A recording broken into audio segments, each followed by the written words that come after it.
আসসালামু আলাইকুম ভিউয়ার্স। যারা মোবাইলের সাথে ক্লিপটা ঠিকভাবে লাগিয়ে লেন্সটা ব্যবহার করতে পারেন না তাদের জন্য এই ভিডিওটা। এটা হলো ক্লিপ। এই ক্লিপের এইটা আমরা চাইলে সামনে পিছনে নিতে পারবো, এটা চাইলে আমাদের ক্যামেরা বরাবর ঘুরাই নিতে পারবো।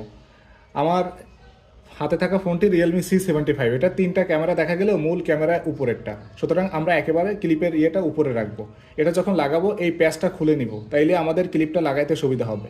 প্যাচটা খুলে নিয়ে প্রথমেই আমরা ক্যামেরা বরাবর ক্লিপটা লাগাবো। লাগানোর পর এইটা ঘুরিয়ে টাইট দিয়ে নিব, তাহলে মোবাইল থেকে লেন্সটা খুলে পড়ার সম্ভাবনা থাকবে না।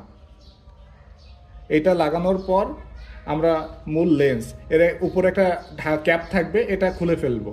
খুলে ক্যাপটা দেখাই দেয়, ক্যাপটা হলো এটা, এটা এইভাবে থাকবে, এটা আমরা খুলে রাখবো।